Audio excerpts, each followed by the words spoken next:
नमस्कार विद्यार्थी मित्रांनो, आज आपण फॉरेस्ट्री ऑप्शनल जे टॉपिक आहे ऑप्शनल आहे त्याचं आपण सिलेबस रिकॉर्डिंग पाहणार आहे। तर हे सिलेबस रिकॉर्डिंग 2 पार्टमध्ये असणार आहे। तर थोडं लेंदी असल्यामुळे आपण याला छोट्या छोट्या याच्यामध्ये डिवाइड करून तसं पुढे जाऊयात, म्हणजे तुम्हाला समजायला थोडं सोपं जाईल। ठीक आहे, तर स्टार्ट करूयात। आपण काल पाहिलं तो ऑप्शनल कसा निवडायचा वगैरे। तर आपली एक फॉरेस्ट्रीची बॅच सुरू होणार आहे। तर त्या बॅचचं थोडंसं सांगते मी तुम्हाला वैशिष्ट्य, की याच्यामध्ये आपण रिटन हँड रिटन नोट्स वगैरे देणार आहेत।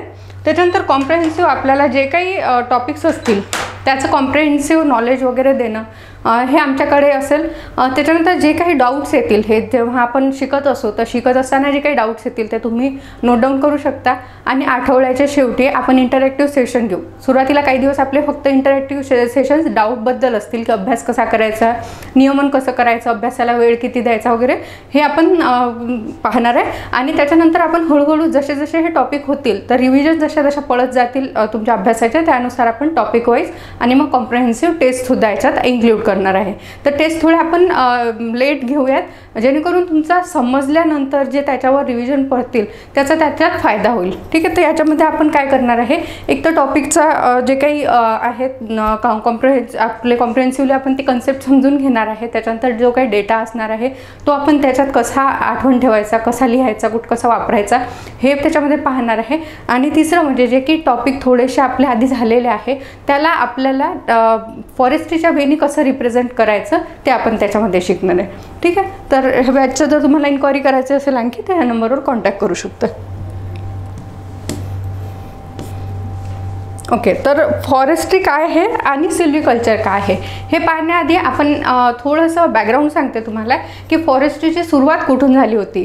तर काय झालं होतं, फ्युडल लॉर्ड जे होते, लॅटिन ग्रीक वगैरे ज्या सोसायटी जेव्हा मिडेवल्स याच्यामध्ये बनत होत्या एन्शियंट आणि मिडियल टाईम्समध्ये, तर तेव्हा त्यांनी खूप जास्ती जंगलं त्याची जंगलाची कत्तल करून तिथे जमीन वाढवली होती। कारण काय असायचं, एक फ्युडल लॉर्ड जो होता, जहागीरदार जो होता, त्याच्याकडे बऱ्यापैकी त्या जमीन असायची आणि मग त्याच्याकडे जेवढा रेव्हेन्यू येत होता तो त्या जमिनीतूनच येत होता। तर जमीन रेव्हेन्यू वाढवण्यासाठी ते लागवडीखालची जमीन वाढवत होते। मग शेत खूप एक्सपान्शन करत गेले, पण काय झालं, हळूहळू गावांमध्ये लागणारं जे काही जे याच्यापासून आपल्या झाडांपासून येणारं जे उत्पन्न आहे, जसं की लाकूड असतं किंवा मग काही चारा, जेव्हा थंडीच्या दिवसांमध्ये किंवा उन्हाळ्याच्या दिवसांमध्ये बाकी हे कुरणं वगैरे थोडं सोकतात, तेव्हा मग झाडांचा पाला वापरला जातो जनावरांसाठी, किंवा मेडिसिनल यूज होता, किंवा फळं वगैरे होते, फ्रूट्स होते, यांच्यासाठी जे लागणाऱ्या ज्या गोष्टी होत्या कमी पडायला लागल्या। मग त्यांच्या लक्षात आलं की आपण काहीतरी याच्यासाठी केलं पाहिजे। तर त्यांनी काय केलं, की जे काही त्यांच्या विलेज बाउंड्रीज होत्या, ठीक आहे, ह्या व्हिलेजेस आहेत मध्ये मध्ये असे, इथे घरं आहेत, आणि ह्या ज्या बाउंड्रीज होत्या यांना इथे कडेने झाडं लावायला सुरुवात केली। मग ती झाडं लावली, मग त्यांना लक्षात आलं की आपण हेच आपले शेतं जे आहेत याच्या बाजूला ज्या मोठ्या मोठ्या फील्ड्स होत्या त्यांच्या हे कडेला हे करू शकतो। इथून त्यांनी झाडं लावायला सुरुवात केली। ठीक आहे, इथून फॉरेस्ट हा शब्द आला। आणि त्याच्या पुढचा जो टप्पा होता त्याच्यामध्ये त्यांनी त्या झाडांचं नियमन करणं सुरू केलं। सुरुवातीला फक्त झाडं लावली, ती कापली, मग त्यांच्या लक्षात आलं की असं जर आपण लावत आणि कापत गेलं तर आपल्या गरजा जे नेहमीसाठी आहे ते पूर्ण होणार नाही। मग त्यांनी काय केलं, की त्या झाडांना आणखी जपणूक करण्यासाठी सिल्व्हिकल्चर म्हणजे सिल्वा म्हणजे झाडं किंवा वूड होतं, आणि कल्चर हा फ्रेंच शब्द आहे, तर ह्या 2 शब्दांचं मिळून सिल्व्हिकल्चर नावाचं एक टेक्निक डेव्हलप केलं। म्हणजे त्याच्यामध्ये शाश्वत त्याच्यातून उत्पन्न येत राहतं, ज्याही प्रकारचं असेल, म्हणजे जळाऊ लाकूड असू देत किंवा पानं, फुलं, फळं, जे काही त्या याच्यापासून उत्पादन घ्यायचं आहे त्या झाडापासून, त्या झाडांची निवड करायची, ते किती लावायचे, किती गरज आहे आपल्याला, याचं सगळ्यांची नोंद ठेवून मग त्याचं मॅनेजमेंट करायचं। तर इथून सिल्व्हिकल्चर हा प्रकार आला। तर ठीक आहे, तर फॉरेस्ट म्हणजे आजूबाजूच्या कुंपणाच्या बाजूला लावलेलं जे काही वन असायचं त्याच्यापासून फॉरेस्ट हा शब्द आलेला आहे, आणि त्याच्यावरून फॉरेस्ट्री हा डिराईव्ह केलेला शब्द आहे। हे सायन्स आहे, it's a science and practice of managing forest and woodlands। ठीक आहे, म्हणजे सुरुवातीला फक्त फॉरेस्ट आणि वुडलँडचंच मॅनेजमेंट याच्यामध्ये होतं। ठीक आहे, एन्कम्पासिंग ॲक्टिव्हिटीज म्हणजे याच्यामध्ये कुठल्या ॲक्टिव्हिटीज येतात, तर प्लांटिंग येतं, टेंडिंग येतं, हार्वेस्टिंग आणि conserving trees and related resources. ठीक आहे. फक्त ट्रीजच नाही आहेत तर रिलेटेड रिसोर्सेस पण येतात. तर हे सगळं कुणासाठी चालू आहे तर ह्युमनसाठी चालू आहे. ठीक आहे, ह्युमनसाठी. इथे एन्व्हायरमेंटल बेनिफिट्स पण आहे, पण हे का बरं तर हे ह्युमनसाठी आहे सगळं. ठीक आहे. तर जसं इथे ह्युमन हिरो आहे, ह्युमनसाठीच हे सगळं आपण कन्झर्व करतो आहे, तसं आपल्या अभ्यासात आपण हिरो आहे. काही लोक आता मला फोन करून म्हणतात मॅडम मुलांनी अभ्यास सुरू केले, तुम्ही अजून फॉरेस्ट्रीचं ऑप्शनलचं हे टाकलं नाही वगैरे. तर एक गोष्ट लक्षात घ्या, तुम्ही जोपर्यंत फॉरेस्ट्री किंवा कुठल्याही ऑप्शनलचा जोपर्यंत थरो स्टडी करत नाही, तुमचा ॲप्टिट्यूड सॉर्ट ॲनालिसिस टेस्ट वगैरे करत नाही, तोपर्यंत तुम्ही कुठलाही ऑप्शन निवडा, त्याची तयारी करा, तुम्हाला यशापर्यंत पोहोचण्याची गॅरंटी कोणी देऊ शकत नाही. ठीक आहे. आम्ही ह्याच्यासाठी लेट करतो आहे की आम्हाला क्वालिटी आउटपुट द्यायचं आहे. आम्ही ह्याच्या मागे जी टीम बनवतो आहे त्या टीमला आम्ही ती करून घेतो आहे, आम्हाला जे हवं आहे त्या क्वालिटीचं काम. त्यामुळे थोडंसं लेट आम्ही देतो आहे, पण हे नक्की बाकी यांच्यापेक्षा तुम्हाला चांगलं काहीतरी बेटर देण्यासाठी हे लेट करतो आहे. ठीक आहे. तर तुम्ही ही गोष्ट लक्षात ठेवा की या गाडीचे चालक मालक वाहक सगळे तुम्हीच आहात. त्याच्यामुळे तुमच्या अभ्यासाची गाडी उशिरा जरी सुरू झाली तर ती थेट तुमच्या पोस्टच्या स्टेशनमध्ये पोहोचणार आहे. त्यामुळे तुम्ही त्याच्यासाठी निष्काळजी राहा आणि तुम्ही या गोष्टीचा विचार करा की तुम्हाला आत्ता कुठला ऑप्शनल बेटर वाटतो आहे आणि तो तुम्ही किती जास्त दिवस अभ्यासू शकता, किती चांगल्याने तो अभ्यासू शकता. ठीक आहे. तर हा विचार करून तुम्ही हळूहळू तुमचे पावलं टाका, पण एका चांगल्या दिशेने टाका. ठीक आहे. तर दिशा देण्याचं काम आमचं आहे आणि अभ्यास करण्याचं त्याच्यावर चालण्याचं काम तुमचं आहे. ठीक आहे. तर आम्ही हळूहळू तुम्हाला दिशा देत आहे, कारण खूप घाई गडबडीत कुठलाही निर्णय घेऊन तुम्ही नंतर त्याच्यावर पछतावण्यापेक्षा आता थोडा उशीर करून त्याला थोडं त्याच्यावर पुढे मेहनत जास्त घेणं हे जास्त बेटर असेल. ठीक आहे. तर आपण याच्यानंतर आपण सिल्व्हिकल्चर पाहूयात. सिल्व्हिकल्चर काय आहे, ही फॉरेस्ट्रीची एक ब्रांच आहे छोटी. तर त्याच्यामध्ये काय असतं, फोकस कशावर असतं, थेअरी आणि प्रॅक्टिस. कशाची थेअरी आणि प्रॅक्टिस तर controlling of forest establishment, composition and growth. याच्यामध्ये काय असतं, एस्टॅब्लिशमेंटचं कंट्रोल करतो आपण. कंपोजिशन म्हणजे काय काय असेल, म्हणजे आपण फॉरेस्ट लावू कसं वगैरे ह्या गोष्टीचं हे करतो, प्लॉट सिलेक्शन वगैरे. कंपोजिशन म्हणजे काय आहे, त्याच्यामध्ये कुठल्या स्पेसीज असतील तिथे त्या वातावरणासाठी कुठल्या सुटेबल असतील त्या आपण तिथे लावूयात. ठीक आहे. त्याच्यानंतर त्यांची ग्रोथ कशी होईल, आपल्याला त्या किती वर्ष वाढवायचं आहे, कधी त्याचं तोड करायची आहे, त्याचं कधी आपल्याला त्याची छाटणी करायची आहे, ह्या सगळ्या गोष्टी आपण इथे प्रॅक्टिस करतो. याला आपण सिल्व्हिकल्चर असं म्हणतो. सिल्व्हिकल्चरचं नावच ऐकून बरेचसे जण घाबरून गेले होते. तर तुम्ही हे जर अभ्यासाला घेतलं ना, ते खूप कठीण नाही आहे, फक्त आपल्यासाठी नवीन असल्यामुळे थोडंसं आपल्याला भीती वाटते. आता आपण पाहू आपल्याला बेनिफिट्स काय आहे. पहिलं तर फॉरेस्ट्री सब्जेक्ट जो आहे त्याचा सब्जेक्ट कोड लक्षात ठेवा, 1083 आहे. आणि याच्यामध्ये आपल्याला 20 टॉपिक्स दिसतात. खूप मोठा सिलेबस दिसतो, 2-3 पानांचा सिलेबस आहे वगैरे. खूप जण गोंधळलेले या गोष्टीमुळे. तर सिलेबस किती पानांचा आहे त्याच्यापेक्षा त्या एकेका पॉईंटमध्ये किती माहिती आहे हे तुम्ही विचार करा. जेव्हा मी झुओलॉजीच्या सब्जेक्टबद्दल एका विद्यार्थिनीशी बोलत होती, तिचं झुओलॉजी BSc ला होतं, ती म्हणे मॅडम आम्हाला एक पेपर होता, पहिलाच जो टॉपिक आहे त्या टॉपिकवर एक पूर्ण पेपर होता. विचार करा म्हणे मॅडम की मी जेवढे 400 मार्कांसाठी लिहिते तेवढं एका पेपरमध्ये हे आहे म्हणे, एका टॉपिकमध्ये दिलं आहे म्हणे त्यांनी, तर मी कसं काय अभ्यास करणार आहे म्हणे त्याचा. म्हटलं बरोबर आहे.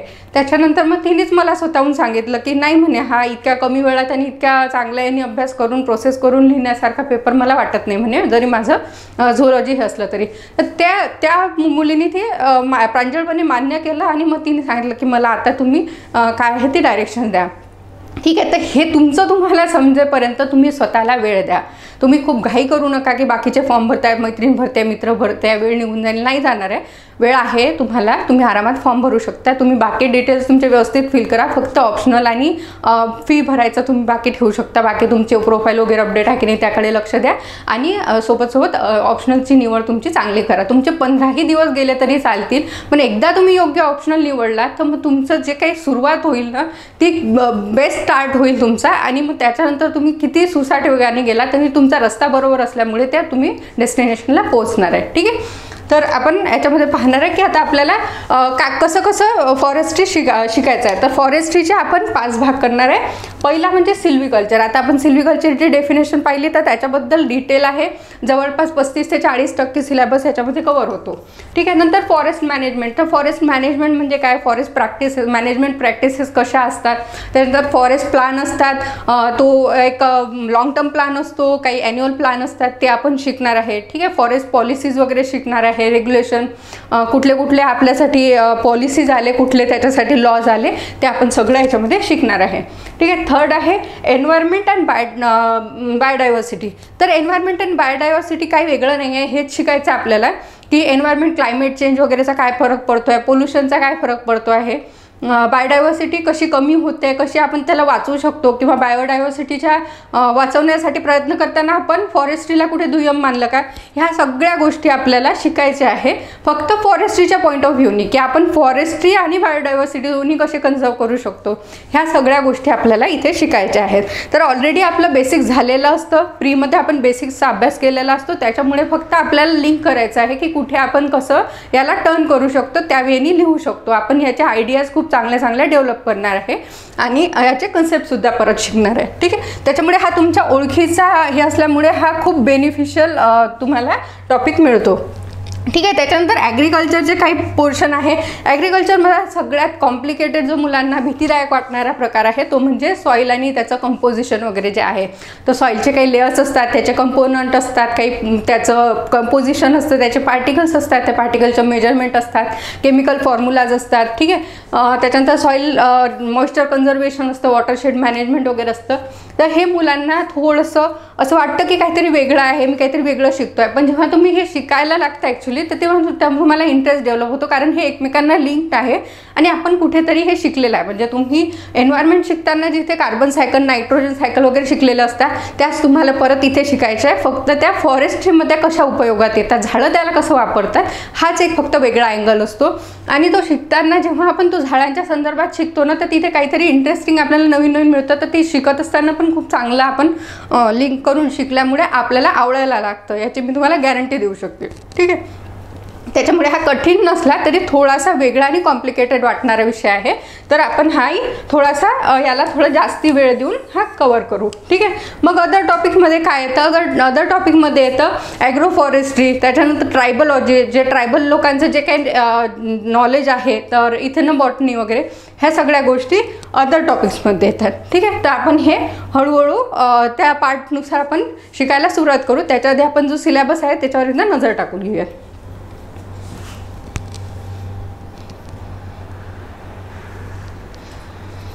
तर सिल्व्हिकल्चर पहिला टॉपिक आहे. तर सिल्व्हिकल्चरमध्ये काय आहे की जनरल सिल्व्हिकल्चर आहे, म्हणजे डेफिनेशन, ऑब्जेक्टिव्ह, स्कोप ऑफ सिल्व्हिकल्चर. तर काय काय असू शकतं, डेफिनेशन काय असेल, त्याची स्कोप काय असेल, कुठे कुठे वापरला जातो. ठीक आहे. ह्या सगळ्या गोष्टी आपण ह्याच्यामध्ये पाहणार आहे. त्याच्यानंतर इंडियन फॉरेस्ट्रीबद्दल आपण माहिती घेणार आहे की इंडियन फॉरेस्ट्री कधीपासून आपण रेकग्नाइज करायला लागलं, कधीपासून त्याचे आपण पार्ट केले, जंगलांना वेगवेगळे नावं दिले, त्यांचं कधीपासून क्लासिफिकेशन वगैरे केलं, त्याच्यासाठी पॉलिसीज कधीपासून आणल्या, ह्या सगळ्या गोष्टी आपण शिकणार आहे. ठीक आहे. डिव्हिजन आणि inter relationship with other branches, म्हणजे कसे त्या इंटरॅक्ट करतात वेगवेगळ्या ब्रांचेससोबत, ट्रायबल अफेअर्स वगैरे हे आहेत, मिनिस्ट्रीज आहे, यांच्यासोबत ते कसे इंटरॅक्ट करतात, ह्या सगळ्या गोष्टी आपण इथे शिकणार आहे. त्याच्यानंतर आपल्याला ओरिजिन ऑफ फॉरेस्ट शिकायचं आहे आणि क्लासिफिकेशनही शिकायचं आहे. ठीक आहे. Classification of origin of forest, तर कुठल्या कुठल्या क्लायमेटिक झोनमध्ये कसे कसे हे असतात. त्याच्यानंतर टाईप्स ऑफ फॉरेस्ट शिकायचे आपल्याला, प्युअर फॉरेस्ट असतात, मिक्स फॉरेस्ट असतात, हाय फॉरेस्ट असतात, अशा प्रकारच्या ज्या काही टाईप्स आहेत त्या आपल्याला याच्यामध्ये परत शिकायचे आहे. ठीक आहे. नंतर काही जे टाईप्स हे आहे, इंडियन क्लासिफिकेशन आहे सेटचं वगैरे, ते आपल्याला शिकायचं आहे. त्याच्यानंतर जे साईड फॅक्टर्स वगैरे असतात, तर त्या सगळ्या गोष्टी शिकायच्या आपल्याला. जिथे आपण फॉरेस्ट वगैरे ग्रो केलेलं आहे किंवा ऑलरेडी असलेलं नॅचरली, तर तिथे साईडमध्ये आजूबाजूला जे असतं तिथे मॉइश्चर किती आहे, तिथलं क्लायमेट कसं आहे, तिथली सॉईल कशी आहे, ह्या सगळ्या गोष्टी त्या व्हेजिटेशनवर कशा परिणाम करतात, व्हेजिटेशन त्या सॉईलवर कसं परिणाम करतं वगैरे, ह्या गोष्टी आपण इंटर रिलेटेड शिकणार आहे. ठीक आहे. त्याच्यानंतर आहे ट्री आणि त्यांचे वेगवेगळे फीचर्स, रूट्सचं कसं काय, मॉडिफिकेशन वगैरे कसं काय होतं, ह्या सगळ्या गोष्टी याच्यामध्ये येणार आहे. म्हणजे एक जनरल आयडिया आपल्याला सिल्व्हिकल्चरबद्दल याच्यामध्ये घ्यायची आहे. ठीक आहे. नेक्स्ट टॉपिक आहे याच्यामधला पुढचं हे आहे की इकोलॉजिकल आणि फिजिओलॉजिकल फॅक्टर्स जे आहे, म्हणजे काय आहे, आजूबाजूला जे काही प्रक्रिया घडत असतात तर त्यांचा तिथल्या व्हेजिटेशनवर काय परिणाम होतो आणि व्हेजिटेशन त्यांच्यावर काय परिणाम करतं हे आपल्याला दोन्ही शिकायचं आहे. ठीक आहे. प्रपोगेशन कसं करतो आपण, झाडांना प्रपोगेट कसं करतो, इकडून तिकडे त्या लावल्या कशा जात. ठीक आहे. नर्सरी मॅनेजमेंट काय होतं की कधी कधी आपल्याला झाडं लावायची असतात तर त्यांना डायरेक्टली आपण सीड लावल्या तर तितक्या जास्ती प्रमाणात त्यांचा सक्सेस रेट जो हे असतो उगवण्याचा तो नसतो. कधी कधी तिथे सीड्स एखाद्या प्राण्यांनी खाऊन घेण्याची शक्यता असते. त्यामुळे बरेचदा नर्सरीमध्ये त्यांना ग्रो करून त्यांचं थोडंसं हार्डनिंग करून त्यांना प्लांटलेट्स जे आहे त्या फॉर्ममध्ये तिथे लावलं जातं त्या साईटवर जिथे ते लावायचे आहे. तर ते नर्सरीसाठी आपल्याला मॅनेजमेंट करावं लागतं. म्हणजे तुम्हाला माहिती असेल की फॉरेस्ट थ्रू काही नर्सरीज ज्या आहेत त्या डेव्हलप गेलेल्या असतात आणि तिथे 1-2 वर्षापर्यंत ते झाडं मोठी केल्या जातात आणि त्यानंतर ती रिइंट्रोड्यूस केल्या जातात नॅचरल हॅबिटॅटमध्ये. ठीक आहे. तर ह्या सगळ्या गोष्टी इथे आपण शिकणार आहे.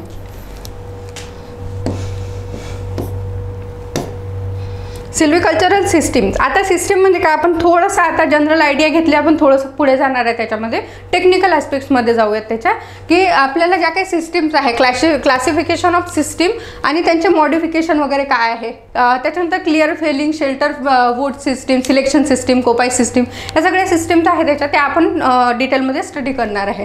ठीक आहे.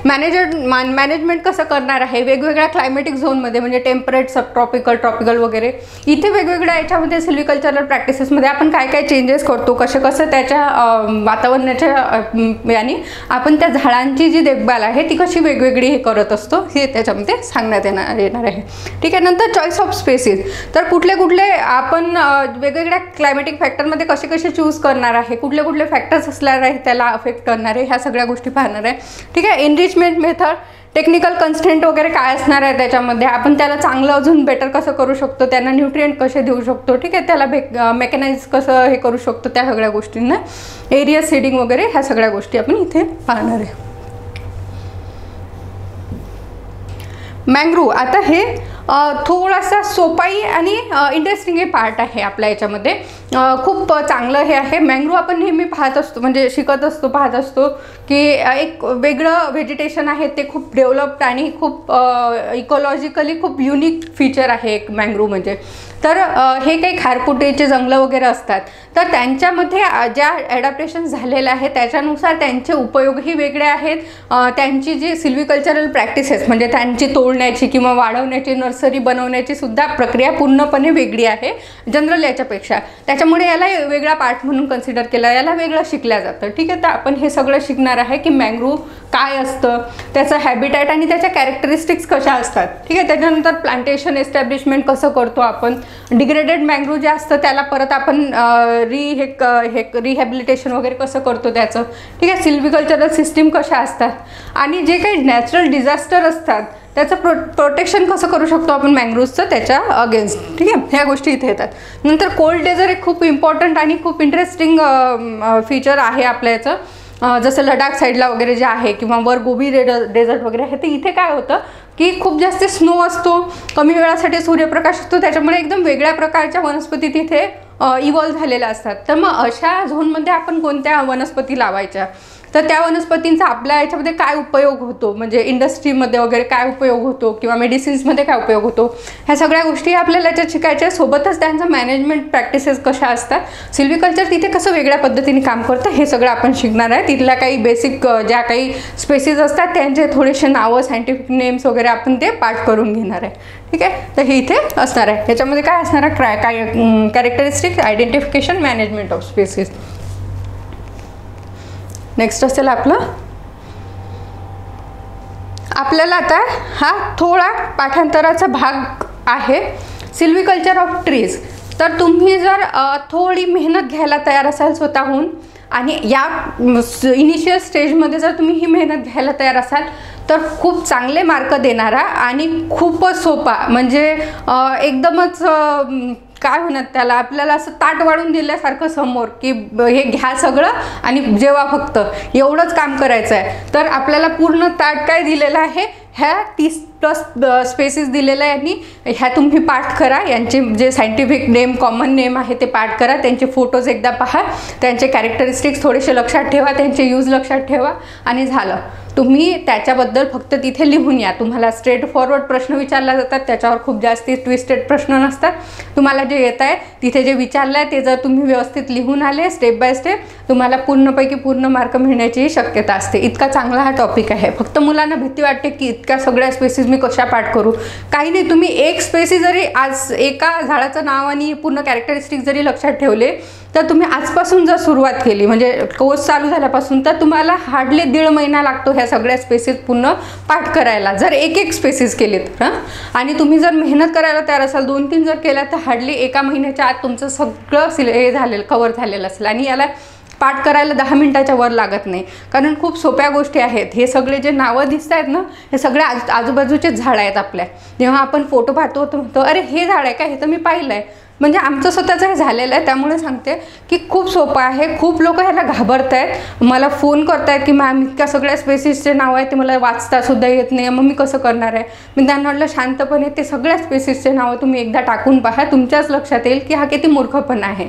फक्त आपल्याला त्याचं सायंटिफिक नेम माहिती नाही आहे म्हणून आपण इतकं त्याला घाबरतो आहे. ठीक आहे, तर असं नाही आहे. हे फिअर ऑफ अननोन ज्याला म्हणतो ना आपण, ते आहे. ते जेव्हा तुम्हाला हे नोन होईल तर तेव्हा तुम्हाला काहीच वाटणार नाही. कडुनिंबाचे तुम्ही आताही डिस्क्रिप्शन लिहू शकता, त्याचे कॅनोपी कसं असतं, काय असतं वगैरे.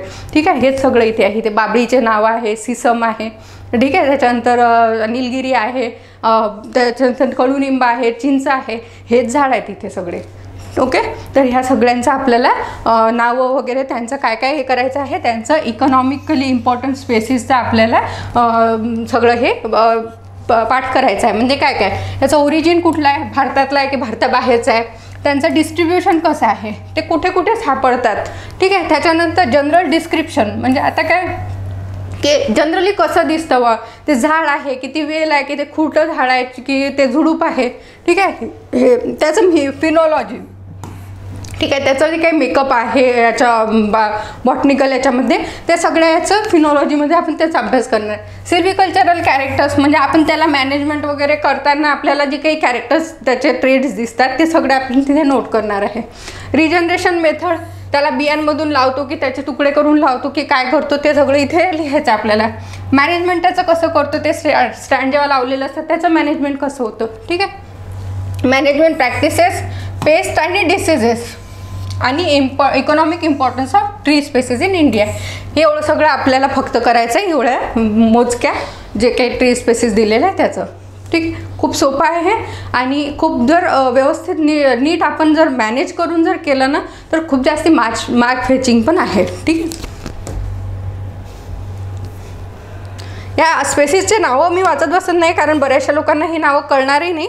तर फक्त ही जेव्हा आपण अभ्यास करताना आपण ते पाहू त्याचे फोटोज वगैरे टाकून, तर तेव्हा ही खूप इझिली लक्षात राहून जाईल. ठीक आहे, त्याच्यानंतर आहे agro forestry, social forestry, joint forest management. ठीक आहे, हे आपल्याला बोनस दिलेलं आहे आयोगाकडून, कारण हे खूप सोपं आणि खूप चांगलं इंटरेस्टिंग टॉपिक आहे की तुम्ही एकदा ॲग्रो फॉरेस्ट्री ऐकलं जरी, म्हणजे आपण जेव्हा डिस्कस करू तेव्हा तुम्ही फक्त व्हिडिओ जरी पाहून गेलात तरी तुम्ही काही ना काही लिहू शकता याच्यात. नाही, याच्यात खूप वेगळं असं काही नाही आहे. फक्त एक दोन फॉरेस्ट्रीच्या याचे नावं आणि हे तुम्हाला काही गोष्टी लक्षात ठेवावं लागणार आहे की प्रॅक्टिसेस वगैरे कशा असतात. बाकी सगळं सोपं आहे. ठीक आहे, तर याच्यामध्ये आपण ॲग्रो फॉरेस्ट्री, सोशल फॉरेस्ट्री आणि जॉईंट फॉरेस्ट मॅनेजमेंट ह्या गोष्टी पाहणार आहे. तर ॲग्रो फॉरेस्ट्रीमध्ये काय येतं पहा, ॲग्रो फॉरेस्ट्री आणि फार्म फॉरेस्ट्री. ठीक आहे, हे इंटरचेंजेबली वापरले जातात. याची डेफिनेशन काय आहे, स्कोप काय आहे, कन्सेप्ट, ऑब्जेक्टिव्ह वगैरे हे सगळं आहे. क्लासिफिकेशन केलं जातं ॲग्रो फॉरेस्ट्रीचं. सोशल इकॉलॉजिकल आणि इकॉनॉमिक रिझन्स काय असतात, ॲग्रो फॉरेस्ट्री का आलं की आपल्याला फॉरेस्ट होते, आपल्याकडे ॲग्रिकल्चर होतं, मग ॲग्रो फॉरेस्ट्रीची गरज का पडली, तर हे आपल्याला याचे वेगवेगळ्या याच्यामध्ये रिझन्स लिहायचे आहेत. ठीक आहे, हिस्ट्री कुठं आला, हा कन्सेप्ट कुठून आला वगैरे. कंपोनंट्स काय असतात त्याचे, मायक्रो क्लायमेट ॲमेलिरिएशन म्हणजे काय असतं. मायक्रो क्लायमेट म्हणजे काय असतं की एखाद्या छोट्या जागेतलं, खूपच लहानशा जागेमध्ये जे काही हवामानाचे बदल घडून येतात काही घटकांमुळे, त्याला मायक्रो क्लायमेट म्हणतात. म्हणजे काय, एखाद्या झाडाखाली तुम्ही बसलात तर बाजूच्या ज्या काही म्हणजे बिना झाडाच्या प्रदेशामध्ये, म्हणजे तुम्ही एखाद्या कॅम्पसमध्ये आहे कॉलेजच्या वगैरे, त्या आवारात खूप कमी झाडं आहेत, आजूबाजूला तुम्हाला जी गरम हवा वगैरे जाणवते तेवढी तुम्हाला झाडाखाली जाणवत नाही, म्हणून तुम्ही झाडाखाली उभं राहता, बसता वगैरे. तर ते जे काही चेंजेस करतं ते झाडामुळे होतात ती त्या याच्या झाडाच्या कॅनोपीखाली, तर ते त्याला म्हणतात मायक्रो क्लायमेट. ठीक आहे. तर हे मायक्रो क्लायमेट एकेका झाडाचं असू शकतं, एकेका कुंडीचं असू शकतं, इवन आपल्या डेस्कवर असलेले जे कॅक्टस असतात शोसाठी ठेवलेले म्हणजे जिवंत, तर त्याच्यामध्ये सुद्धा जे त्यांनी एक आपलं वातावरण बनवलेलं असतं त्याला मायक्रो क्लायमेट आपण म्हणू शकतो. तर हे जे काही बदल होतात त्याच्यामुळे त्या झाडांमुळे जे आपल्या जे क्रॉप्स असतात म्हणजे क्रॉप्स आणि ट्रीज एकत्र लावण्याला ॲग्रोफॉरेस्ट्री म्हणतात. तर ट्रीज त्या क्रॉप्सवर आणि क्रॉप्स त्या ट्रीजवर कसं इफेक्ट पाडतात एकमेकांवर त्याला आपण मायक्रो क्लायमेटच्या एमेलिरेशन आणि हे म्हणू शकतो. आणि इंट्रोडक्शन टू कार्बन सिक्वेस्ट्रेशन हे म्हणजे काय आहे की आपल्याला कार्बन आपल्या खूप जास्ती उत्सर्जन होत आहे कार्बन डायऑक्साईडच्या फॉर्ममध्ये किंवा कार्बन मोनॉक्साईड वगैरे, तर ह्या सगळ्याला आपल्याला कंट्रोल करायचं त्याच्यासाठी आपण खूप चांगला उपाय म्हणजे की झाडं लावू शकतो. जेवढे जास्त झाडं लावू तेवढं जास्त आपल्याला फायदा होईल त्याचा कार्बन कमी करण्यासाठी. ठीक आहे. तर मग ह्याच्यासाठी आपल्याला ॲग्रोफॉरेस्ट्री किंवा फॉरेस्ट्री कशी कामात येईल हे आपण इथे शिकू शकतो. ठीक आहे. नंतर काय आहे ट्री क्रॉप इंटरॅक्शन वगैरे काय, तर आपण काही गोष्टी शिकलेलो असतो एन्व्हायरमेंटमध्ये जसं की म्युच्युअलिझम, कॉम्पिटिशन, मेन्सॅलिझम वगैरे. तर ह्या सगळ्याच गोष्टी आपल्याला इथे फक्त झाडांच्या आणि क्रॉप्सच्या बाबतीत पाहायचे आहेत. तर हे यांचं इंटरॅक्शन कसं होतं की कुठले क्रॉप्स झाडांसोबत चांगले इंटरॅक्ट करू शकतात आणि खूप चांगलं फ्लरिश होऊ शकतात, की कुठले असतात की काही केमिकल रिलीज करून जे एकमेकांच्या अगेन्स्ट काम करतात, त्यांचं प्रोडक्शन वगैरे कमी होतं. ह्या सगळ्या इंटरॅक्शन्स आपण याच्यामध्ये शिकणार आहे. ठीक आहे. नंतर tree architecture, structure, growth of trees, crown, root architecture वगैरे हे आपण शिकणार आहे. म्हणजे ट्री आर्किटेक्चर म्हणजे काय आहे की त्याचं कसं काय हे असेल, म्हणजे त्याची बनावट कशी असेल, त्याची जी कॅनोपी म्हणजे वरचा भाग जो असतो, क्राउन असतं म्हणजे जे काही आपल्याला दिसतं असं झाडाचा एकदम झुपकेदार भाग त्याला क्राउन म्हणतात. ठीक आहे. तर ह्या सगळ्या गोष्टी ज्या आहेत त्या आपण ह्याच्यामध्ये शिकणार आहे की ते कसं बनतं आणि त्याला काय काय नावं आहेत, त्याचे पार्ट्सचे नावं आहेत ते आपण शिकणार आहे. ठीक आहे.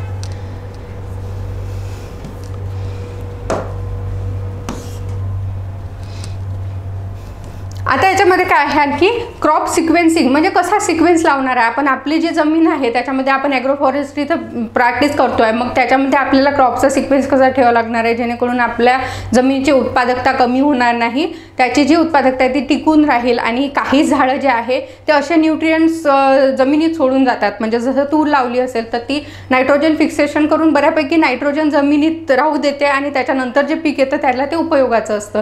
ठीक आहे. तर अशा पद्धती कोणकोणत्या आपल्याला वापरून तिथे आपण सिक्वेन्स कसा लावू शकतो झाडांचा, क्रॉप्सचा वगैरे ते आपण इथे शिकणार आहे. त्याच्यानंतर जे कॉम्बिनेशन कोणतं आहे, कोणते झाडं आणि कोणते पिकं जे आहे ते एकमेकांसोबत चांगलं इंटरॅक्ट करतात आणि जास्ती प्रोड्यूस देतात हे आपण इथे पाहणार आहे. ठीक आहे. आणि ॲग्रो क्लायमेटिक झोन जे आहेत वेगवेगळे म्हणजे काय आहे ॲग्रो इकॉलॉजिकल झोन म्हणजे कुठली इकॉलॉजी वेगवेगळी आहे. जसं वेस्टर्न घाटमध्ये जे आहे तर तिथलं पूर्ण एन्व्हायरमेंटचा हे वेगळा मेकअप वेगळा आहे. त्याच्यानंतर सातपुड्यामधला वेगळा आहे, मधात जो पठाराचा भाग आहे तिथे वेगळा आहे.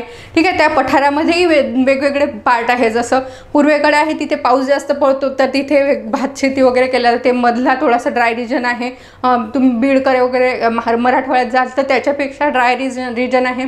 ठीक आहे. त्याच्यामुळे प्रत्येक ठिकाणी जे शेतीची जी पद्धत आहे ती वेगवेगळी आहे कारण तिथलं वातावरण वेगळं आहे. तर तिथे शेती आणि त्याच्यासोबत असलेले झाडं या दोन्हीच्या पद्धती त्यांचं इंटरॅक्शन हे वेगळं असणार आहे. त्याच्यामुळे आपण प्रत्येक जे काही ॲग्रो इकॉलॉजिकल झोन त्याला म्हणतो तर अशा प्रत्येक झोनसाठी आपण वेगवेगळं हे शिकणार आहे. ठीक आहे. आता आपण महाराष्ट्राचा विचार केला पण आपण हे पूर्ण भारताच्या बाबतीतही शिकणार आहे. त्याच्यानंतर जे काही मल्टीपर्पज ट्रीज असतात ठीक आहे त्यांचं सिलेक्शन कसं करायचं. त्याच्यानंतर NTFP म्हणजे काय असतात नॉन टिम्बर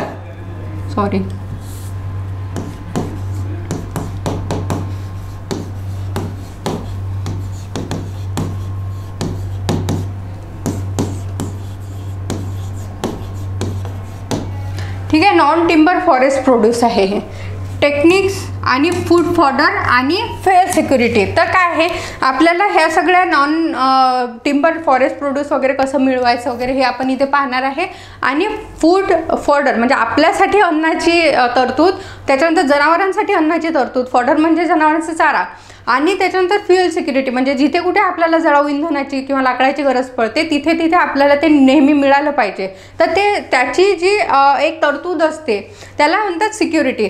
तर आपल्याला ते नेहमी मिळत राहिलं पाहिजे. तर हे सगळं कसं हे म्हणजे आपण याला अश्योर करू शकू, तर त्याला ॲग्रो फॉरेस्ट्रीत आपण शिकणार आहे की हे नेहमी सतत आपल्याला भेटत राहिलं पाहिजे.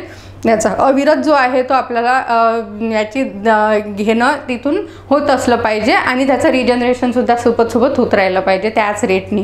ठीक आहे, एक्झॉस्ट झाले नाही पाहिजे आपले रिसोर्सेस, हे आपण इथून शिकणार आहे.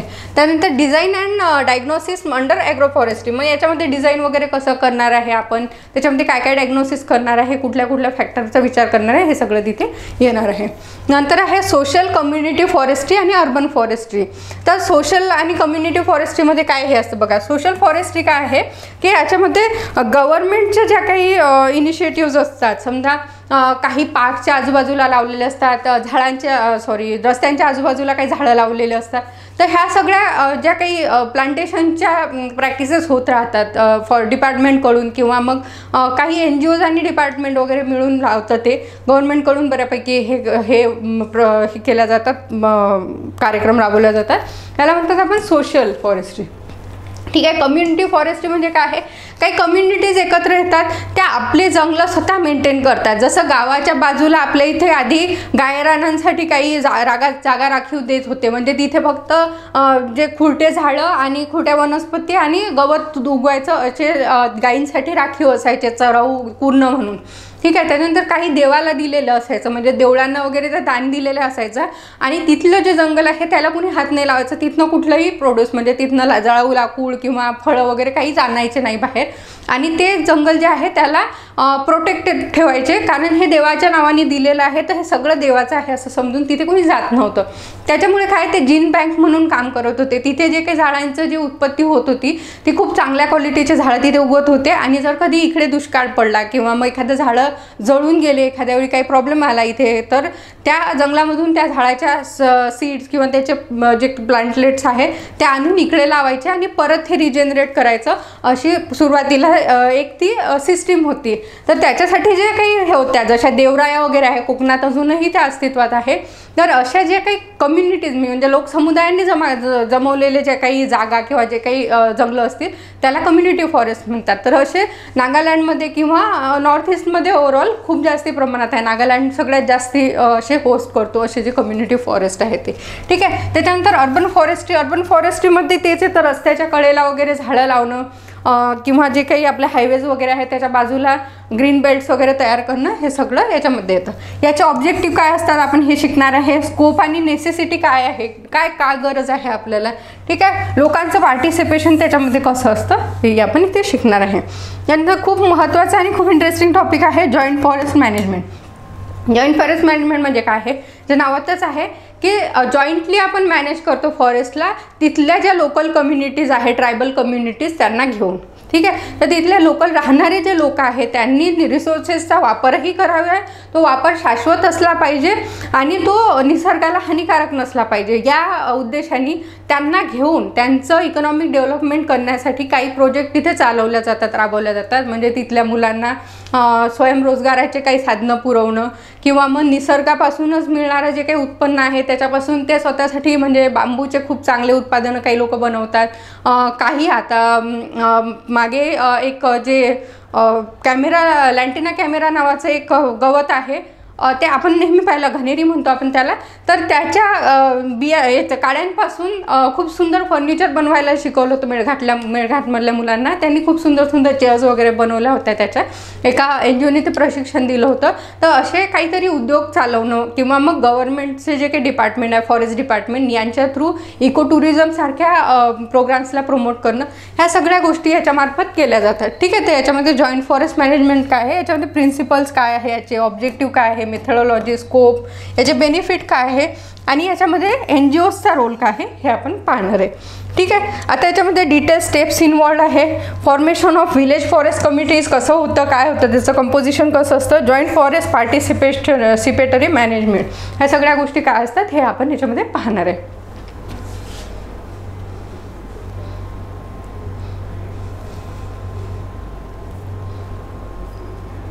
ठीक आहे. 6वं आहे सॉइल्स अँड सॉईल फर्टिलिटी. तर मी जे सांगितलं होतं की ॲग्रिकल्चरचा काही पार्ट आहे, ॲग्रिकल्चरचा काही पार्ट आहे की जो आपल्याला थोडासा कठीण वाटतो किंवा थोडासा वाचण्यास थोडासा असं वाटतं की बोरिंग पार्ट आहे. तर तो पार्ट इथे येतो की ज्याच्यामध्ये आहे सॉईल आणि सॉईल फर्टिलिटी. फॉरेस्टच्या आपल्याला सॉईल आणि सॉईल फर्टिलिटी जनरली माहिती असतं, आणि त्यातल्या त्यात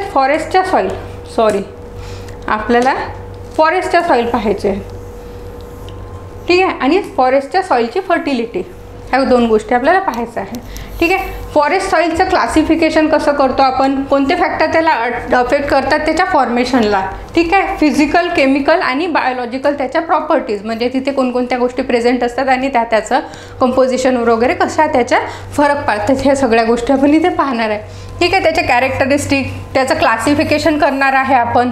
त्यांचे वेगळे फीचर्स काय आहे, जसं काळी मृदा, कापसाची काळी मृदा म्हणतो आपण, रेगूर मृदा असते, ठीक आहे. त्याच्यानंतर गाळाची मृदा असते.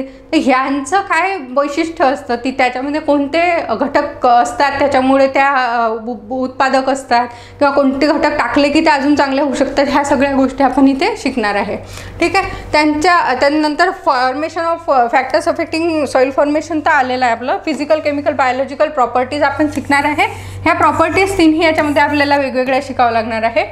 फॉरेस्ट सॉईल फॉर्मेशन आणि व्हेजिटेशन डेव्हलपमेंट. आता बघा, सॉईल जेव्हा बनत असतात, म्हणजे एखादा दगड असतो, आता हा दगड आहे, तर हा दगड वर्षानुवर्ष तसंच राहतो, याची झीज होते, हळूहळू याची झीज होते, याचे तुकडे व्हायला लागतात थोडे थोडे, ठीक आहे. तर असे तुकडे, मग हा दगड छोटा होत जातो, ठीक आहे. या दरम्यान काय होतं, इथे लायकेन नावाचे छोटे असे जे दगडफूलसारखे जे हे असतात ना, जे शेवाळ आणि बुरशी यांचं कॉम्बिनेशन असतं, तर ते बनतात, ते याच्यावर डेव्हलप होतात, ठीक आहे.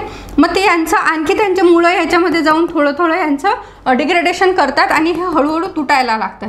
म्हणजे हे काही म्हणजे 10-12 दिवसाची, महिनाभराची गोष्ट नाही, याला शेकडो वर्षही लागू शकतात, ठीक आहे. मग हे असं झाल्यानंतर मग याचे तुकडे असे भरपूर होतात. त्याच्यानंतर मग थोडेसे आणखी बारीक तुकडे होतात, नंतर आणखी असं करून अशी जमीन बनत जाते, ठीक आहे. मग आता ही जमीन बनत गेली ना, तर ही अशी मोठी हे होत जाते, म्हणजे इथून इथपर्यंत पूर्ण ही सुपीक जी अशी जमीन बनते. याच्यावर मग इथून लहान झाडं यायला सुरुवात होते. मग ते झाडं थोडेसे मोठे व्हायला लागतात, म्हणजे इकडे जमिनीचं जसजसं आतमध्ये हे वाढत जातो, पेनिट्रेशन वाढत जातं, थर वाढत जातो, तसतसं वरच्या झाडांची उंची पण वाढत जाते, ठीक आहे. असे आणखी शेकडो वर्ष गेल्यानंतर मग जरा थोडेसे छोटे झाडं तयार होतात, मग आणखी थोडे मोठे झाडं तयार होतात. इकडे बघा तुम्ही, खोली वाढत जाते त्याची, आणि मग झाडांचं व्हेरिएशन खूप वाढत जाते, ठीक आहे. मग कधी ते एकदम असे विषुववृत्तावरच्या सारखेसे मोठे झाडं तयार होतात, ठीक आहे. तर हे जे आहे याला सक्सेशन म्हणतात. तर हे इकॉलॉजिकल सक्सेशन एकतर हे एकदम बंजर याच्यापासून सुरू झालेलं असतं, किंवा मग ज्या जमिनीवरचे जंगलं पहिले जळलेले आहे वगैरे, याला सेकंडरी सक्सेशन म्हणतात, ठीक आहे. तर प्रायमरी, सेकंडरी अशा सक्सेशन जेव्हा होत असतात, तर प्रायमरी सक्सेशनमध्ये जनरली जसे सॉईल फॉर्मेशन होत असतं, जमिनीखाली इकडे काहीतरी असं खाली हे होत असतं, जमीन बनत असते, तसंच वर इकडे व्हेजिटेशन पण त्याच्यानुसार बनत असतं. म्हणजे इथे कोणते कंपोनंट याच्यातनं सोडल्या जात आहे, त्यानुसार त्या ट्री स्पेसिस पण इव्हॉल्व होत जातात. म्हणजे इथे जे असलेले संसाधन आहे त्याचा वापर करून त्या त्याला ॲडॉप्ट करत जातात आणि डेव्हलप होत जातात, ठीक आहे. तर हे होत असताना इथे आपल्याला लक्षात येईल की फॉरेस्ट सॉईल फॉर्मेशन आणि व्हेजिटेशन डेव्हलपमेंट हे जे आहे ह्या रिलेटेड गोष्टी आहेत, ठीक आहे. तर आपण याचा सोबत अभ्यास करणार आहे की हे कसं झालं, म्हणजे दोघांचा एकमेकांवर काय फरक पडला.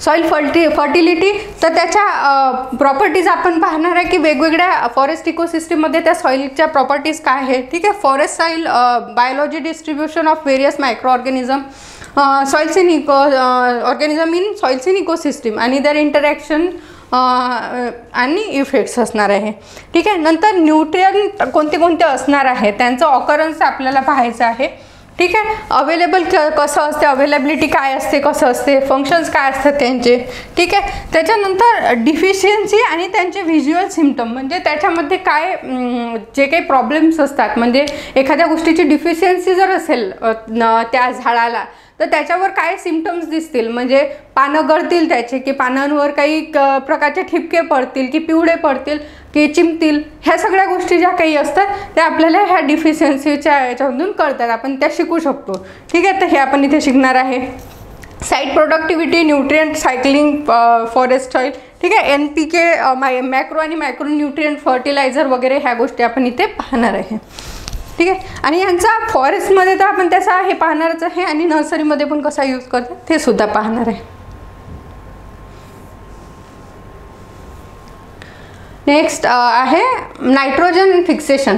मग ज्या काही आपल्या वनस्पती असतात तर ह्याच्यामध्ये जसं आपल्याला तुरीबद्दल माहिती आहे की तूर ही लेग्युमिनस प्लांट आहे आणि त्याच्यात नायट्रोजन फिक्सेशन होतं. ठीक आहे, त्याच्या जे रूट मॉड्यूल्स आहे तिथून बॅक्टेरिया जे आहे नायट्रोजन फिक्सेशनचं काम करत असतात. तसेच काही झाडंही असतात, मोठे मोठे ट्रीज असतात जे की नायट्रोजन फिक्सेशनचं काम करतात. ठीक आहे, मग ह्याच्यामध्ये काय प्रोसेसेस असतात, कुठले झाडं इन्व्हॉल्व असतात, कुठले मायक्रो ऑर्गॅनिझम्स इन्व्हॉल्व असतात, याचं थोडंसं टेक्निकल डिटेल्स तिथे आहे, ते तुम्ही थोडंसं समजून घेतलं आणि त्यांचे नावं पाठ केले की जसं तसं लिहून आले तर तुम्हाला त्याचे मार्क मिळतात. ठीक आहे, तर याला घाबरायचं नाही आहे. म्हणजे ज्यांना असं वाटतं, ज्यांनी माझ्याकडे ही इन्क्वायरी केली होती की हा पार्ट मला थोडा कठीण वाटतोय, तर तुम्ही याचं खूप जास्त बर्डन घेऊ नका, हळूहळू करा. थोडंसं मध्ये हा पार्ट घ्या, म्हणजे सुरुवातीला चांगलं तुम्हाला जे सोपं जातं आहे ते करा, मधल्या ह्याच्यात हा बोरिंग पार्ट थोडासा करा, परत तुम्हाला इंटरेस्टिंग वाटत असणारा पार्ट करा, परत याच्यावर रिव्हिजन पडेल असं काहीतरी मध्ये तुम्ही स्लॉट ठेवा. आणि याला जेवढ्या तुम्ही रिव्हिजन देत जाल तेव्हा हे फॅमिलियर होत जातील शब्द तुमच्या याच्यात. पहिल्या वेळेला तुम्हाला काही लक्षात येणार नाही मे बी, किंवा थोडंसं समजेल. त्याच्यानंतर तुम्हाला जेव्हा मायक्रो ऑर्गॅनिझमचे नावं, झाडांचे नावं पाठ होतील, त्याच्यानंतर फक्त तुम्हाला ती प्रोसेस स्टेप बाय स्टेप लक्षात ठेवायची आहे. त्यांचे नावं कुठे कोणत्या स्टेपवर येतात ते लक्षात ठेवायचं आणि लिंक करत करत तुम्हाला ते राईट डाऊन करायचं. ठीक आहे, तर ह्या गोष्टी जेव्हा तुम्ही सराव करता तेव्हा खूप सोप्या होतात. ओके, आता त्याच्यानंतर मायक्रोरायझा वगैरे काय असतं ह्याचं सगळं आपण करणार आहे. फर्टिलिटी मॅनेजमेंट कशी करणार आहे आपण त्याच्यामध्ये, म्हणजे nutrient management, integrated nutrient management कसं करणार आहे, ह्या सगळ्या गोष्टी आपण इथे शिकणार आहे. थोडंसं टेक्निकल आहे, तर हे आपण जेव्हा करू तेव्हा आपल्याला समजून जाईल. ठीक आहे, नेक्स्ट आहे एन्व्हायरमेंट आणि क्लायमेट चेंज. आता हा आपल्याला नोन एरिया आहे, आपण ऐकलेला आहे. जर ज्यांनी पहिल्यांदा अभ्यास सुरू केला असेल त्यांनी कुठेतरी एन्व्हायरमेंट क्लायमेट चेंजबद्दल ऐकलेलं असेल, न्यूजपेपरमध्ये वगैरे वाचलेलं असेल. ठीक आहे, त्याच्यामुळे याला आपल्याला खूप जास्त म्हणजे असं कठीण समजायची गरज नाही आहे. एक याला फक्त नॉलेजच्या दृष्टीने तुम्ही याचं बेसिक्स घ्या आणि आता हे फॉरेस्टला कसं लागू होईल ह्याचा फक्त तुम्ही जर ब्रेन स्टॉर्मिंग जरी केलं तरी ह्याच्यातनं खूप चांगलं आउटपुट मिळतं. ठीक आहे, याच्यामध्ये काय आहे पहा, एन्व्हायरमेंटचे कंपोनंट्स काय आहेत, ठीक आहे, इम्पॉर्टन्स काय आहे, principle of conservation, impact of deforestation, forest fire, various human activities like mining, construction, development project, population growth यांचा एन्व्हायरमेंटवर काय इफेक्ट होतो हे शिकले नाही का तुम्ही? बघा, पोल्युशन, त्याचे types, global warming, green house effect, ozone layer depletion, acid rain, impact and control measures त्याचे. ठीक आहे, एन्व्हायरमेंटल मॉनिटरिंग कसं करणार आहे आपण, कन्सेप्ट ऑफ सस्टेनेबल डेव्हलपमेंट. ठीक आहे, tree and forest in environmental conservation, control and prevention of air, water and noise pollution. ठीक आहे, एन्व्हायरमेंट पॉलिसी आपल्याला माहिती आहे, लेजिस्लेशन इन इंडिया. ठीक आहे, environmental impact assessment, economics assessment त्यात ऑफ वॉटरशेड डेव्हलपमेंट. हा थोडासा एक इंटरेस्टिंग पार्ट आहे, खूप चांगला पार्ट आहे की वॉटरशेड डेव्हलपमेंट. आपल्याला माहिती आहे की कसं असतं वॉटरशेड, काय असतं हे आपण शिकणारही अजून. तर हे शिकत असताना याच्यामध्ये मॅनेजमेंट प्रॅक्टिसेस कशा असतात आणि याचा इम्पॅक्ट एन्व्हायरमेंटवर कसा होता आणि एन्व्हायरमेंट कसं याच्यावर इम्पॅक्ट करते, ह्या दोन्ही गोष्टी आपण शिकणार आहे. ठीक आहे, आता याच्यामध्ये इकॉलॉजिकल आणि एन्व्हायरमेंटल प्रोटेक्शनमध्ये याचा रोल काय असणार आहे हे आपल्याला पाहायचं आहे, हे फॉरेस्ट्रीच्या दृष्टीतून. ठीक आहे, म्हणजे फॉरेस्ट्री जर आपण ह्याला जर प्रमोट केलं तर याचा कसा चांगला उपयोग होईल, किंवा जर आपण नाही केलं, फॉरेस्ट्रीला आपण जर प्रमोट नाही केलं तर याचे ॲडव्हर्स इम्पॅक्ट आणखी काय काय होऊ शकतात आपल्याला हे फक्त ॲनालाइज करून तिथे लिहायचं आहे. ठीक आहे, त्याच्यामुळे हा खूप आपल्याला एक प्रॉफिटेबल हे असतो, कारण आपण जर प्रीचा खूप चांगला अभ्यास केला, त्यातल्या त्यात ज्यांचं इंग्लिश मीडियम असेल त्यांना तर हे खूपच सोपं जाणार आहे की तुम्ही त्या सगळ्या कन्सेप्टचं बेसिक जे काही फॅक्ट्स फिगर्स आहे किंवा डेफिनेशन्स आहेत त्या जर व्यवस्थित तुम्ही केल्या आणि त्याचा तुम्ही फक्त फॉरेस्ट्रीशी संबंध जोडला की झालं, तुमचा हा पार्ट बिलकुल रेडी आहे. आजच तुम्ही ह्याच्यावर काहीतरी लिहू शकता, इतकं चांगलं तुमचं हे प्रीच्या आधीच तयार झालेलं असेल. ठीक आहे, तर याला खूप लाईटली घ्यायचं नाही आणि खूप असं डोक्याला तापही करून घ्यायचा नाही. फक्त याचा विचार करत राहायचा की हे फॉरेस्ट्रीशी आपण कसं जोडू शकतो आणि त्याचा विचार कसा करू शकतो आपण PYQच्या संदर्भात. PYQ घ्यायचा, त्याच्यावर आपल्याला काय काय लिहिता येईल ते लिहायचं आणि मग त्याचं ॲनालिसिस करायचं की याला अजून बेटर कसं करू शकतो. ओके, नेक्स्ट आहे क्लायमेट चेंज. क्लायमेट चेंजमध्ये पण ते आहे अंडरस्टँडिंग त्याचं क्लायमेट चेंज काय असतं ते, त्याचे कॉन्सिक्वेन्सेस काय असतात, ग्लोबल वॉर्मिंग आणि त्याचे इफेक्ट, फॉरेस्टवरचे इफेक्ट. ओके, ठीक आहे. फॉरेस्ट आणि climate change, vulnerability, adaptability, evidence of forest disturbance due to climate change. ठीक आहे, आता फॉरेस्ट डिस्टर्बन्स झालेलं आहे क्लायमेट चेंजमुळे, याचे काही आपल्याला उदाहरणं वगैरे याच्यामध्ये द्यावे लागतील. ठीक आहे, climate change influence on agro forestry. ठीक आहे, क्लायमेट रेझिलियंट फॉरेस्ट्री ही एक छान नवीन संकल्पना आहे. क्लायमेट रेझिलियंट फॉरेस्ट्री म्हणजे काय आहे की आपल्या इथे जे काही प्रॉब्लेम होत आहे क्लायमेट चेंजमुळे, की बऱ्याचशा याच्यामध्ये वातावरणामुळे झाडांवर वेगवेगळे रोग यायला लागले. आता आंब्याच्या सीझनमध्ये पाऊस येतो आहे तर आंबे गळायला लागले आहेत लोकांचे. ॲग्रो फॉरेस्ट्री आपण कशासाठी आणलं होतं की जर क्रॉप फेल्युअर झालं तर आपल्याला झाडांमधून काहीतरी उत्पन्न मिळेल आणि आपण तिथे थोडीशी तग धरू शकतील शेतकरी वगैरे, गरीब शेतकरी जर असतील तर ते. ठीक आहे, तर हे होताना दिसत नाही कारण आता क्लायमेट चेंजमुळे काय होतं, कधी पाऊस येतो कधी वारा सुटतो. त्याच्यानंतर टाईमटेबल आपलं चेंज झालेलं आहे, जे काही आपले ऋतुचक्र होतं त्याच्यातही बदल झालेला आहे. ठीक आहे, तर उन्हाळा आणि पावसाळा आपल्याला थोडा जास्ती वाढलेला दिसतोय आणि हिवाळा त्या कंपॅरिझनमध्ये कमी झालेला वाटतोय. ठीक आहे, तर ह्या सगळ्या बदलांमुळे ना फॉरेस्ट्रीवर सुद्धा परिणाम होतो, ॲग्रो फॉरेस्ट्रीवर सुद्धा परिणाम होतो. म्हणजे कधी कधी झाडांना मोहरच येत नाही, त्याच्यामुळे त्या बहर न आल्यामुळे त्यांना फलधारणा होत नाही, फळांची कमतरता भासते, त्याच्यामुळे मग त्यांचे बाजारभाव वाढतात. ठीक आहे, हे सगळे गोष्टी इथे होताना दिसतात.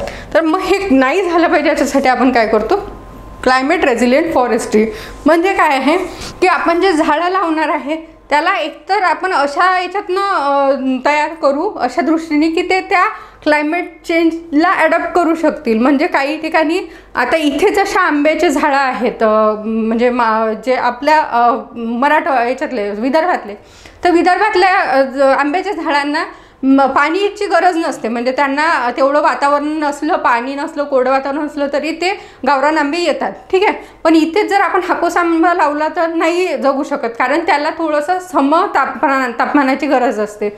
ठीक आहे, उष्ण आणि सम तापमान पाहिजे, तर ते इथे आपल्याला भेटत नाही. तर त्याच्यामुळे ती स्पेसिस इथे चांगली जगत नाही. पण मग आपण जिथे जिथे असा प्रॉब्लेम होत आहे तिथे इथल्या ज्या चांगल्या स्पेसिस आहेत त्या आपण प्रमोट केल्या आणि त्या जर लावल्या तर त्याचं आणखी जास्ती उत्पन्न होईल. ठीक आहे, काही अशा नवीन स्पेसिस आपण इथे इंट्रोड्यूस करू शकतो ज्या इतर भागात लावल्या जातात, आपल्या इथे अजून लावल्या जात नाही, ज्या की थोडंसं क्लायमेट रेझिलियंट आहे. ठीक आहे, त्याच्यानंतर आपण क्रॉस ब्रीडिंग करून काही जे आहे टॉलरंट स्पेसिस निर्माण करू शकतो. ठीक आहे, तर हे थोडंसं नंतर आपण सीड इम्प्रूव्हमेंट वगैरेकडे जाणारच आहे, त्याच्यामधला काही भाग इथे ओव्हरलॅप होतो. ठीक आहे, तर ह्या सगळ्या गोष्टी करून आपण क्लायमेट रेझिलियंट फॉरेस्ट्री बनवू शकतो. ठीक आहे, त्याच्यानंतर आहे role of afforestation and forest regeneration in absorption of CO2. CO2 absorb करण्यासाठी आपण आधी पण पाहिलं होतं की कार्बन सिक्वेस्ट्रेशनसाठी ॲग्रो फॉरेस्ट्रीचा उपयोग कसा होता, तसाच फॉरेस्ट्रीचा कार्बन डायऑक्साईड जे काय आहे ॲब्सॉर्ब करण्यासाठी कसा उपयोग आहे हे तिथे येणार आहे. ठीक आहे, economic worth of carbon storage, याची इकॉनॉमिक वर्थ आपली काय असणार आहे. ठीक आहे, हे स्टोअर केल्यानंतर ते आपल्याला येणार आहे. ठीक आहे, त्याच्यानंतर आपले इनिशिएटिव्स त्याच्यासाठी काय काय आहे, ग्रीन इंडिया मिशन आहे, Indian network for climate change assessment. ठीक आहे, state action plan on climate change, हे सगळं आपण ह्याच्यात डिटेलमध्ये शिकणार आहे.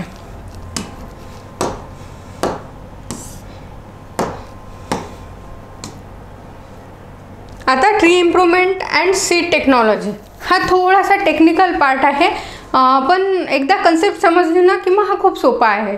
तर ठीक आहे, आपण याच्यामध्ये काय पाहणार आहे बघा, general concept of tree improvement. Tree improvement काय असतं, म्हणजे आपल्याला आता ज्या ट्री स्पेसिस आहेत त्याच्यामध्ये काय चांगले ट्रेट्स पाहिजे आहेत वगैरे. तर तुम्हाला तो वाला एक्सपेरिमेंट माहीत असेल, मॅन्डेलिव्हचा आय गेस, सॉरी मला त्यांचं नाव मे बी मी चुकीचं घेत असेल, पण त्यांनी 2 याचे वाटाण्याच्या शेंगा आहेत त्यांचं क्रॉस करून त्या बियांचं क्रॉस करून वेगवेगळे तिथे हे केले होते, झाडं बनवले होते आणि त्यांचे बिया, त्यांचे फुलं वगैरे ह्या सगळ्या कॅरेक्टरचा अभ्यास करून जेनेटिक्सच्या याच्यामध्ये त्यांनी ते मांडलं होतं की जीन्स कसे कसे बदलतात आणि वेगवेगळे जेव्हा आपण जीन्स त्या याच्यामध्ये ॲड करत जातो तसं त्यांचे कॅरेक्टर्स पण वेगवेगळे शो करत जातात.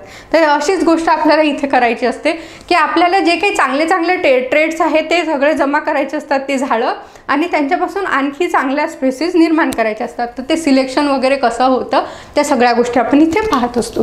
ठीक आहे. नंतर अँथेसिस आणि पॉलिनेशन काय असतं, त्याचं इम्पॉर्टंट काय असतं वगैरे, त्याचा यूज कसा असतं, ठीक ते असतं तिथं. Provenance, seed source, exotic, quantitative aspect of forestry improvement. त्याचा क्वांटिटेटिव्ह ॲस्पेक्ट काय असतं ते बघायचं आहे. ठीक आहे. Seed production area, orchard progeny test वगैरे ह्या सगळ्या थोड्याशा टेक्निकल गोष्टी आहे. Natural forest and stand improvement आहे. ठीक आहे. याच्यामध्ये genetic testing, programming, selection, breeding, resistant to diseases. ठीक आहे. Insect, adverse environment and genetic base, forest genetic resources and gene conservation. आता जीन कन्झर्वेशन कुठे होऊ शकतं, जागच्या जागी, म्हणजे जिथे ते झाडं किंवा ते हे आहेत जंगल आहेत तिथे सुद्धा, किंवा त्यातून काही स्पेसिस बाहेर आणून त्यांचं बाहेरसुद्धा त्यांचं कन्झर्वेशन होऊ शकतं. ठीक आहे. Vegetative propagation and clonal forestry वगैरे ह्या गोष्टी टेक्निकल आहे थोड्याशा. आपण ह्या हळूहळू सुरू करूयात. म्हणजे काही जे हे पार्ट आहे जे आपल्याला थोडंसं तुकड्या तुकड्यांमध्ये आपण हे शिकू, जेणेकरून एका दिवशी आपल्याला खूप जास्ती कन्सेप्च्युअल नॉलेज एका दिवशी खूप सारा नाही दिला गेला पाहिजे. सो आपण त्याचे व्यवस्थित कंपोनंट जे आहे ते हळूहळू सगळे शिकत जाऊ आणि मग त्यांना इंटरलिंक करत जाऊ फॉरेस्ट्रीशी. ओके.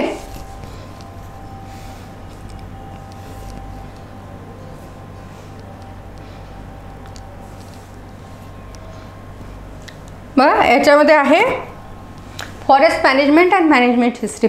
आता हा जो फॉरेस्ट मॅनेजमेंटवाला पार्ट आहे तर याच्यामध्ये की आता आपण सिल्व्हिकल्चरल प्रॅक्टिसेस पाहिल्या, त्याच्यानंतर मग आपण ट्री इम्प्रूव्हमेंट वगैरे आहे ते पाहिलं, ॲग्रो फॉरेस्ट्री पाहिलं. मग आता ॲक्च्युअल जे काही फॉरेस्ट आहे म्हणजे प्रोटेक्टेड फॉरेस्ट असू द्या किंवा कम्युनिटी फॉरेस्ट असू द्या किंवा सोशल फॉरेस्ट असू द्या, इथे सगळं मॅनेजमेंट पण करावं लागतं. तर मॅनेजमेंट कोण करेल, तर आपले डिपार्टमेंट आहे वेगवेगळे, म्हणजे राईट फ्रॉम आपल्या मिनिस्ट्री ऑफ फॉरेस्टपासनं जे महाराष्ट्रामधलं जे डिपार्टमेंट आहे तिथपासनं अगदी फॉरेस्ट वॉचरच्या जी लोवेस्ट रँक आहे या हायरार्कीमधली तर फॉरेस्ट वॉचरपर्यंत या सगळ्या लोकांना काही कामं अलॉट केलेले असतात. त्यांच्याकडून काही रिपोर्ट्स मागवले जातात, त्यांना हे दिलं जातं, टार्गेट्स दिले जातात. ह्या सगळ्या गोष्टी ज्या आहेत त्या ह्याच्या अंडर येतात सगळ्या. ठीक आहे. त्याचं फॉरेस्ट मॅनेजमेंटचं काय ऑब्जेक्टिव्ह असतं, प्रिन्सिपल काय असतात, टेक्निक काय असतं, ठीक आहे, स्टँड स्ट्रक्चर, डायनॅमिक काय असतं वगैरे हे आपण इथे पाहणार आहे. मीन ॲन्युअल इन्क्रीमेंट वगैरे ह्या सगळ्या गोष्टी. सस्टेन यील्ड रिलेशन, म्हणजे ठीक आहे आपल्याला सस्टेंड यील्ड म्हणजे नेहमीसाठी यील्ड कशी काय भेटू शकते वगैरे, ठीक आहे. हे काय ग्रोईंग स्टॉक वगैरे काय असतं हे सगळं आपण पाहणार आहे. त्याच्यानंतर याच्यामधला पार्ट येतो की फॉरेस्ट कव्हर मॉनिटरिंग. ठीक आहे. आपल्याला फॉरेस्ट कव्हर म्हणजे ट्री कव्हर, फॉरेस्ट कव्हर ह्या सगळ्या काही टेक्निकल टर्म्स आहेत ते आपण पाहणार आहे. तर हे कव्हर कसं मॉनिटर करायचं, म्हणजे कमी होत आहे जंगलं की जास्त होत आहे, आपल्याला जे रिपोर्ट्स येतात हे कसे येतात, त्याच्या ज्या टेक्निक्स आपण वापरतो ते ह्या सगळ्या इथे टेक्निक्स दिलेलं आहे. त्याच्यासाठी वेगवेगळे अप्रोचेस आहेत ते आपण शिकणार आहे. ठीक आहे.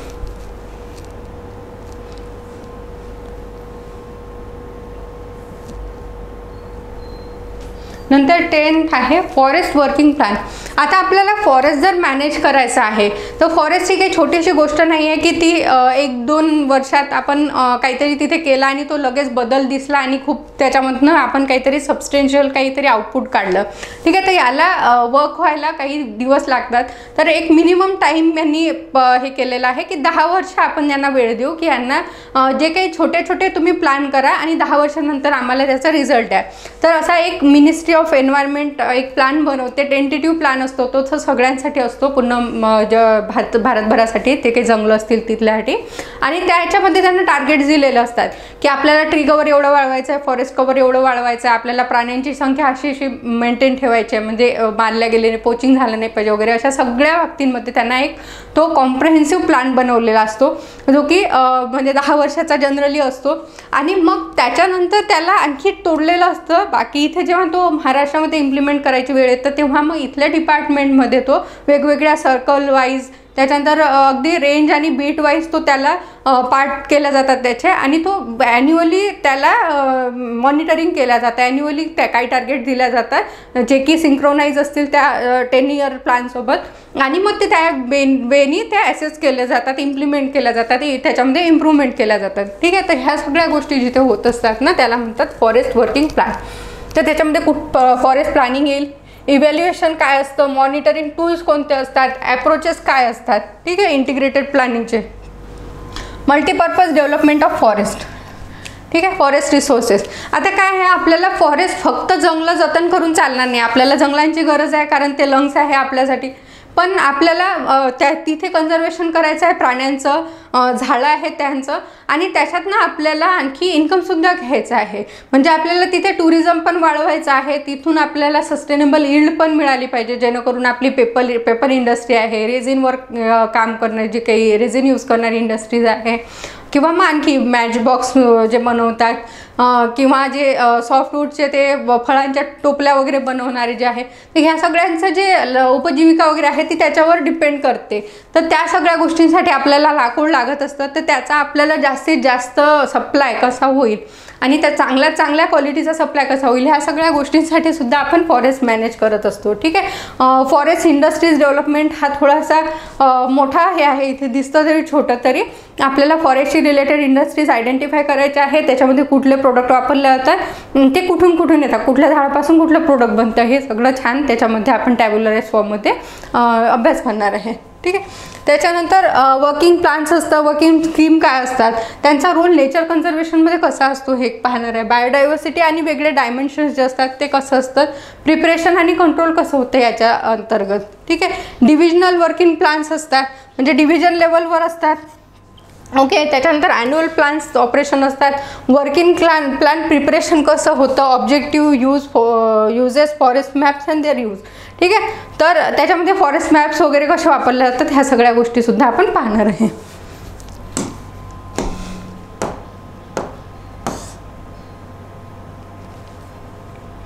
तर हे बघा, आपली जी बॅच आहे सिंहावलोकनची, ज्यांनी प्रीसाठी बऱ्याच लोकांनी चौकशी केली होती.